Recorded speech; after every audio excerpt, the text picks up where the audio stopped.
Macron, vous trouvez qu'il a bien géré le moment, la crise des Gilets jaunes?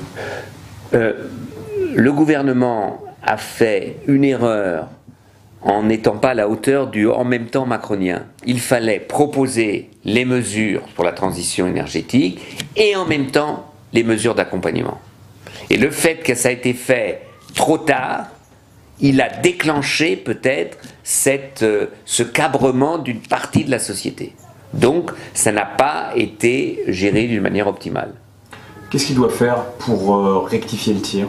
Moi, je crois que le grand débat sur l'écoute, il faut que le gouvernement organise un Grenelle sur la transition énergétique et écologique avec les ONG, les syndicats, le patronat et une cinquantaine de Français tirés au sort pour se mettre autour d'une table et discuter quelles sont les mesures nécessaires, puisque nous sommes tous d'accord, parce qu'on a ratifié la déclaration de Paris sur le climat.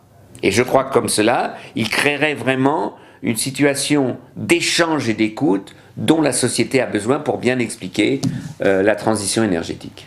Vous disiez que jusqu'à présent, vous trouvez que sur l'aspect de la transition énergétique, il n'était pas à la hauteur du défi et de l'enjeu? Non, je dis qu'il n'est pas. Aujourd'hui, si on me demande, moi, il faudrait aller beaucoup plus loin dans l'investissement énergétique, hein, beaucoup plus rapidement, puisque, en fait, c'est une course contre la montre, contre le réchauffement climatique.